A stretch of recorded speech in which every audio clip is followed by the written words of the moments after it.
This critical finance step stops people from getting started on their first property development project. Finance can feel intimidating with large sums of money involved, or even seem too risky. But there is one big factor that can make your finance affordable. I'll explain that in this video. First, let's clear up some confusion around different types of finance. Choosing the right type of property finance is like choosing the right kind of key for a lock. We all have access to multiple keys, like different finance options, but only one key will unlock the profits to your property project. Even people who are familiar with finance misunderstand the difference between investment and development loans. For example, here is a classic investment style loan.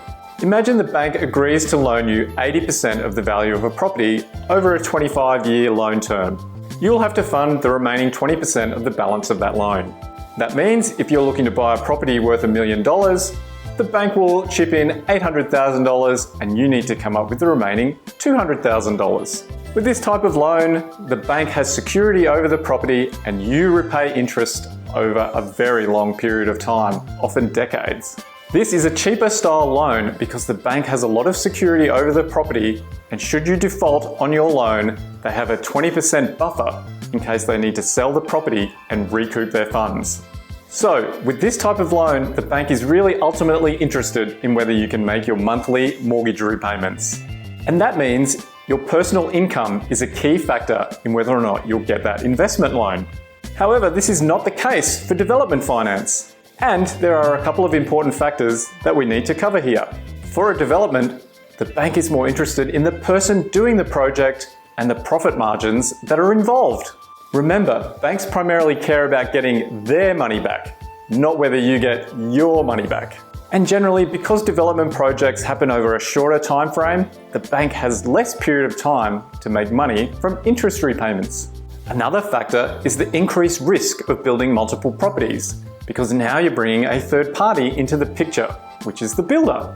So because of these increased risk factors, that's why the bank will often charge 2 to 3 percentage points higher on development finance than regular investment finance loans. And it's also common for banks to charge upfront payments, like application fees, to try and help reduce their risk.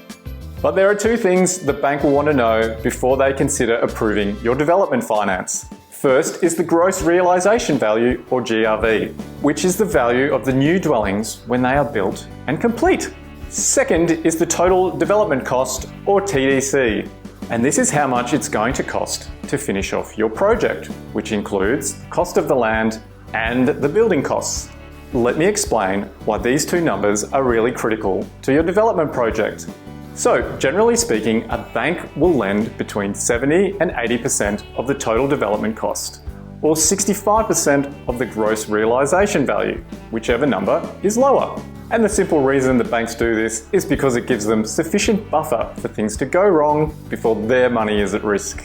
Imagine we buy a development site for $1 million, and then we go to build 2 new homes on there that are both going to cost $1 million in total. So that's $2 million in total development cost.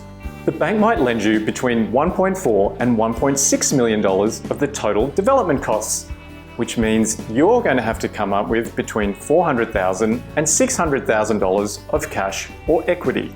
So, a small change in the percentage amount that the bank will use to decide how much they lend you can have a big impact on how much cash you might need to come up with.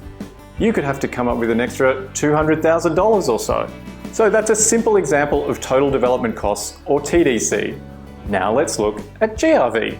So continuing to use our example of our 2 new dwellings that we're building. Each one of these finished properties is going to be worth $1.3 million. That's a total GRV for the 2 units of $2.6 million.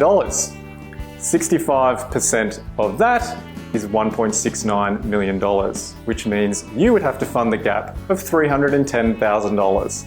In this example, the bank would probably use the total development cost figure as the number that they would use to loan against, because you would have to put in more money, being the $400,000, which is less risk for the bank. That's why it's really important that you identify these numbers early so that you know what to expect and you can have options up your sleeve. And without doing this next step, it's like flying blind into the bank and hoping for the best. In order to calculate your TDC, GRV, and project profit, you need to run a detailed feasibility study on your project. And depending on the purpose of your development, there's two ways to look at the profit margin on your project. The feasibility study will help you identify all the costs that are going to go into the project and the revenue from the sale of your new stock. From that, you can calculate your profit margin and determine whether or not it's worth pursuing.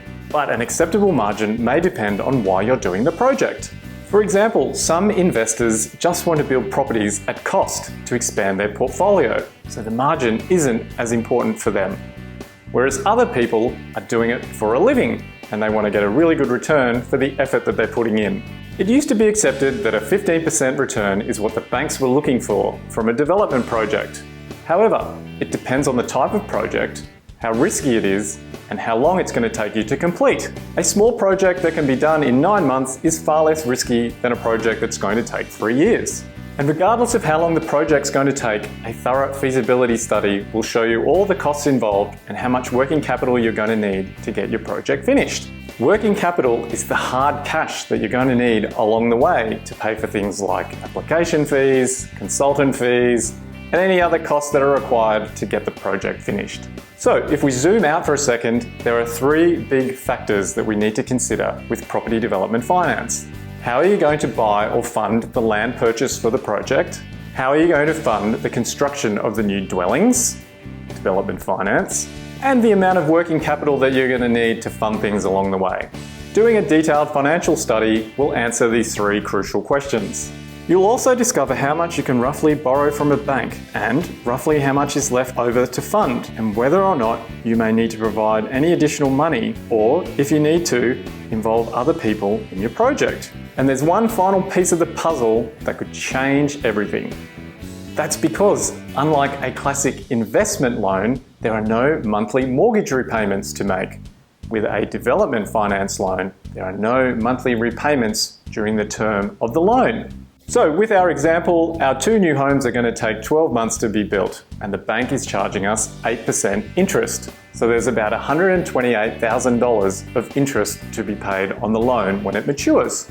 And this is a core difference between an investment loan and development finance, because the interest is capitalized into the total cost of the loan and paid back at the end of the loan.